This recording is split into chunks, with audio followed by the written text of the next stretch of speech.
Hi guys, in this video I wanna talk about the relationship between exponents and radicals. So we already know that what does a radical mean. For example, the square root of 5, we know this means a number, and when this number multiplied by itself, the result is 5. Right? So in other words, if we square the square root of 5, we can get 5, right? And the cube root of 7, this is a number, and when this number multiplies itself for 3 times, the result is 7, which means when we raise this number to the power of 3, the result is 7, right? Okay, and remember when we study exponent, we said there is a property. So the property is when a real number is raised to the power of m, and then raised to the power of m, we can rewrite this into this real number raised to the power of the product of m and m. So let's see, right now I have a number 5, and this number 5 is raised to the power of 1/2, and then this whole thing is raised to the power of 2. So according to this property, this will be 5 raised to the power of 1/2 times 2. And 1/2 times 2 equals 1. So this is a 5 raised to the power of 1, which is 5.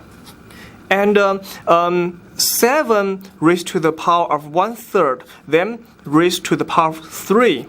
We can rewrite as 7 raised to the power of 1/3 times 3, which equals 7. Now you see, since the square of the square root of 5 equals 5, and the square of 5 to the 1/2 equals 5. So this tells me the square root of 5 equals 5 to the power of 1/2. And the cube root of 7 equals 7 to the power of 1/3. So this is the relationship between the exponent and the radicals. So for any radicals, we can rewrite it into a exponent. So here is the definition. If b is a real number and n is a positive integer which is greater than 1, and if the nth root of b exists, then this exponent b to the power of 1/n, we can rewrite this into this radical, the nth root of b. So for example, 16 to the power of 1/2, this is the square root of 16, so it's 4. And 81 to the power of 1/4, we can rewrite this into the 4th root of 81. So that is 3.